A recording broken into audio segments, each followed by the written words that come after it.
हाय दोस्तों, तो स्वागत है भैया आप सभी के हमारे चैनल जेपी वर्ल्ड क्लासेस में।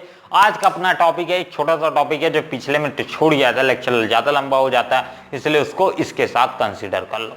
आपका नेक्स्ट टॉपिक है स्ट्रक्चर ऑफ स्पर्म। स्पर्म का जनरली क्या स्ट्रक्चर होता है। ठीक, इस टॉपिक को मैंने सोल्व भी लिया है क्योंकि मेरे दो फायदे हो जाएंगे। एक ही साथ दो टॉपिक्स पढ़ा दूंगा, मतलब दो तरीके से ये वीडियो काम में आ जाएगा। सिंपल जो स्पर्म की स्ट्रक्चर या फिर उसकी स्टडी करना चाहते हैं उनके लिए भी फायदेमंद है, और मेरे लेक्चर्स में तो ये कंसीडर हो ही जाएगा। ठीक, अपनी बात का फायदा। चलो आगे बढ़ते हैं। Structure of sperm. स्पर्म का क्या फायदा है भैया। स्पर्म हमारा मेल रिप्रोडक्टिव गैमेट है। जनरली इस स्पर्मेटोजेनेसिस प्रोसेस से फॉर्मेशन होता है और बाद में फर्टिलाइजेशन होकर ऑफस्प्रिंग को प्रोड्यूस करता है, मतलब जनरेशन को कंटिन्यू करने में मदद करता है। ये बहुत खतरनाक चीज है। ठीक, कई लाइफ भी बगाड़ देता है, इसीलिए इसे कंट्रोल करके रखो। इसको माइंड को इसमें कंट्रोल करने की बहुत ज़्यादा ज़रूरत है। चलो स्ट्रक्चर ऑफ स्पर्म स्टार्ट करते हैं। जैसे जनरली इसके कुछ स्ट्रक्चर्स होते हैं। जैसे पहला आ जाएगा हेड, ठीक, दूसरा आ जाएगा नेक यानी सीके, और तीसरा आ जाएगा मिडल बॉडी, और दूसरा आ जाएगा टेल। ये आ जाएंगे इसके चार स्ट्रक्चर से ही अपना एक स्पर्म बना होता है। चलो एक स्पर्म बना लेते हैं ताकि और ज्यादा आसानी हो जाए अपने को समझने के लिए। सिंपल एक और आसानी से बनाता हूं, थोड़ा सा अच्छा सा। ये आ जाएगा अपना स्पर्म, ठीक। ये होगा क्लोज, और इसका आया ये टेल मान लेते हैं, और यहां से निकला नुकीला, ठीक। ये आ गया ये आपका अपना स्पर्म। इसके बाहर में एक प्लाज्मा मेम्ब्रेन की पूरी बॉडी भर में एक लेयर प्रेजेंट रहती है। पूरे बॉडी किससे, प्लाज्मा मेम्ब्रेन से घिरा रहता है, ठीक। PLASMA plasma, MEMBRANE plasma, MEMBRANE plasma membrane की एक लेयर रहती है, ठीक। यहीं पास प्रेजेंट रहता है आपका अपना न्यूक्लियस, गैमेट का न्यूक्लियस, जो कि फर्दर से जीवित रखता है, ठीक।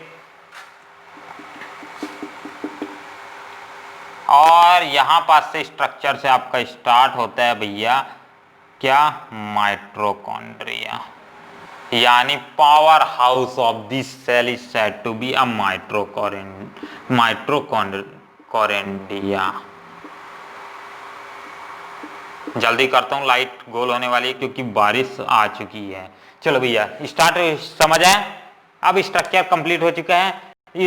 ऊपर वाले पोर्शन को क्या बोला जाता है, इस पूरे पोर्शन को हेड बोला जाता है, कंसिडरी हेड बोला जाता है। इसमें ये कैप, एक पूरा का पूरा आउटर स्ट्रक्चर को क्या बोला जाता है, प्लाज्मा मेम्ब्रेन से पूरे की पूरी एक लेयर बनी रहती है स्पर्म को, जो कि फर्दर उसे क्या करती है, प्रोटेक्ट करती है। क्योंकि जो हमारा ये एक प्लाज्मा मेम्ब्रेन जो रहते हैं एक अल्कलाइन फ्लूइड टाइप का रहता है, जो कि क्योंकि एसिडिक के रहता है, फीमेल रिप्रोडक्टिव ट्रैक्ट क्या रहता है, एसिडिक की नेचर रहता है, तो इसके कारण स्पर्म क्या कर सकते हैं, उनकी मरने की चांसेस बहुत ज्यादा रहते हैं। इसलिए ये क्या करते हैं, उसे न्यूट्रलाइज करके खुद को बचाने की कोशिश करता है।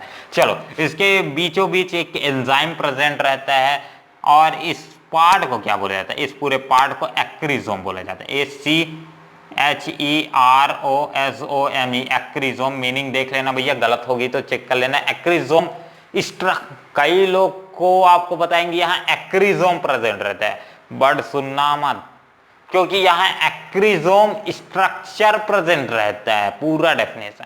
यहाँ जो स्ट्रक्चर रहता है एक कैप लाइक स्ट्रक्चर, उसे एक्रिजोम बोला जाता है। और जनरली उस एक्रिजोम के अंदर एंजाइम प्रेजेंट रहता है। क्या प्रेजेंट रहता है, ENZYME एंजाइम। स्ट्रक्चर को क्या बोला जाता है, स्ट्रक्चर को एक्रिजोम, और उसके अंदर जो प्रेजेंट रहता है उसे एंजाइम बोला जाता है, ठीक। एक्रिजोम को एंजाइम नहीं बोला जाता, एंजाइम अलग चीज है, ठीक। स्ट्रक्चर को एक्रिजोम बोला जाता है। नेक्स्ट आता है आपका न्यूक्लियस, NECULEUS न्यूक्लियस, ठीक। अब इसके बाद ये पार्ट को क्या बोला जाता है, नेक, NEC के नेक, और ये वाले पार्ट को माइटोकॉन्ड्रिया, MITROCHONDRIA, माइटोकॉन्ड्रिया बोलते नहीं बन माइटोकॉन्ड्रिया, आप समझ लेना। माइटोकॉन्ड्रिया क्या होता है, एनर्जी प्रोवाइड करने में मदद करते हैं, या फिर इसे बहुत सिंपल बोला जाता है power house of the cell, cell का पावर हाउस। तो एक स्पर्म भी क्या है, एक टाइप का सेल ही है, पर हैप्लॉइड सेल मतलब इसमें सिर्फ 23 नंबर ऑफ क्रोमोसोम्स है, हाफ नंबर ऑफ क्रोमोसोम्स है माइटोकॉन्ड्रिया, जो कि एनर्जी प्रोवाइड करेंगे फर्दर फर्टिलाइजेशन प्रोसेस पे। ठीक, इसके बाद आता है आपका नेक्स्ट पार्ट है, ये नेक में 2 पार्ट्स प्रेजेंट रहते हैं, इसको समझ के चलो। पहले नेक में 2 पार्ट्स रहते हैं जिसे सेंट्रियोली बोला जाता है, 2 सेंट्रियोली। नेक में यहाँ यहीं लिख देता हूँ, नेक NEC के नेक में 2 पार्ट प्रेजेंट रहता है जिसे क्या बोला जाता है, सेंट्रियोली बोला जाता है। 2 CENTRIOLES, सेंट्रियोलिस, 2 सेंट्रियोलिस प्रेजेंट रहते हैं। ठीक, पहले को क्या बोला जाता है, प्रॉक्सिमल PROXIMAL, प्रॉक्सिमल सेंट्रियोली।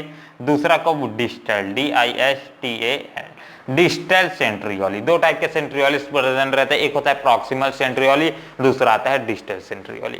प्रॉक्सिमल सेंट्रियोली और डिस्टल सेंट्रियोली का काम क्या है, जनरली प्रॉक्सिमल सेंट्रियोली एनर्जी प्रोवाइड करने में मदद करता है। ठीक, डिस्टल सेंट्रियोली अपना फिलामेंट की मतलब ये जो टेल आ रहा है, टेल की फिलामेंट की फॉर्मेशन करने में मदद करता है। ठीक, प्रॉक्सिमल सेंट्रियोली फर्दर ये जो पूरा माइटोकॉन्ड्रिया वाला स्ट्रक्चर है उसकी फॉर्मेशन करने में मदद करता है। सॉरी, इसमें एक मेरा कॉन्सेप्ट गलत हो गया था, उसको रिकरेक्ट कर देता हूँ, गलत मत समझना भैया, इंसानों गलती हो जाती है। प्रॉक्सिमल डिस्टल सेंट्रियोली करेक्ट है भैया कि ये टेल की फॉर्मेशन करने में मदद करता है। ठीक, दूसरा आता है डिस्टल, सॉरी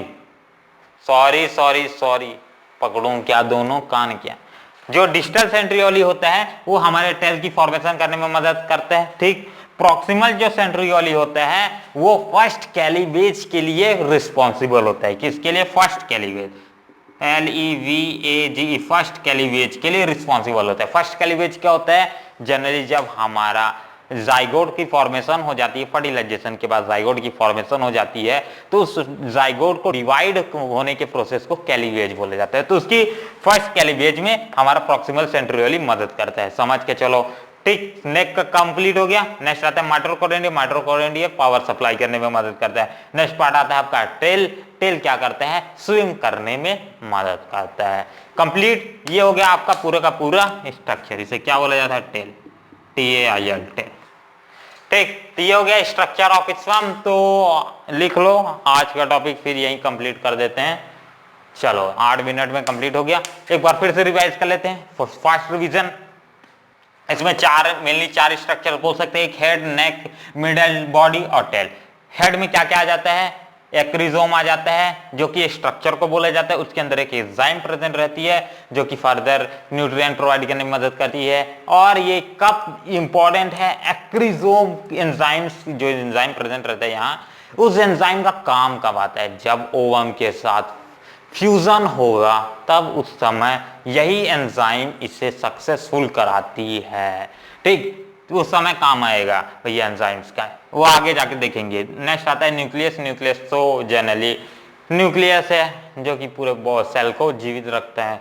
चलो नेक्स्ट है, इस न्यूक्लियस में क्या प्रेजेंट रहता है, क्रोमोसोमल मटेरियल्स प्रेजेंट रहता है जो कि फर्दर क्या इनहेरिटेट करने में मदद करता है, मतलब हाँ पेरेंटियल को क्या, पेरेंटियल के जीन को ट्रांसफर करने में मदद करते हैं। ठीक, इसके बाद आता है नेक। नेक में 2 टाइप्स प्रेजेंट रहते हैं, 2 सेंट्रियोलिस, एक आता है प्रॉक्सिमल सेंट्रियोली, दूसरा आता है डिस्टल सेंट्रियोली। प्रॉक्सिमल सेंट्रियोली फर्स्ट कैलीवेज में मदद करते हैं और डिस्टल सेंट्रियोली टेल की फॉर्मेशन करने में मदद करते हैं, सिंपल समझ के रखो। नेक्स्ट आता है माइटोकॉन्ड्रिया। माइटोकॉन्ड्रिया पावर सप्लाई करने में मदद करते हैं और आखिरी में आता है टेल, टेल स्विम करने में मदद करता है। चलो आज का टॉपिक भैया यहीं का यहीं कंप्लीट करते हैं। शुक्रिया हमारे वीडियो को देखने के लिए, और आपको कमेंट बॉक्स में क्वेश्चन भी पिनअप मिल जाएगा जिसको आपको गूगल करके आंसर देना है। अगर आपको मालूम है भैया तो #ANS से आंसर दीजिए और बाय योर नेम लिखना मत भूलिए। अभी तक आपने हमारे चैनल को सब्सक्राइब नहीं किया है तो एक सब्सक्राइब बटन फेंक के मारिए और बेल आइकन को भी दबा दीजिए। तो ये सब फालतू बकवास थी, इंपॉर्टेंट क्या था, स्पर्म, उसको ध्यान रखो। करना है आखिरी के स्टेप्स तो करो, नहीं करना है कोई जबरदस्ती नहीं है। थैंक्स फॉर वॉचिंग और मिलते हैं अपने अगले वीडियो पे। अरे यार क्या करेंगे भैया।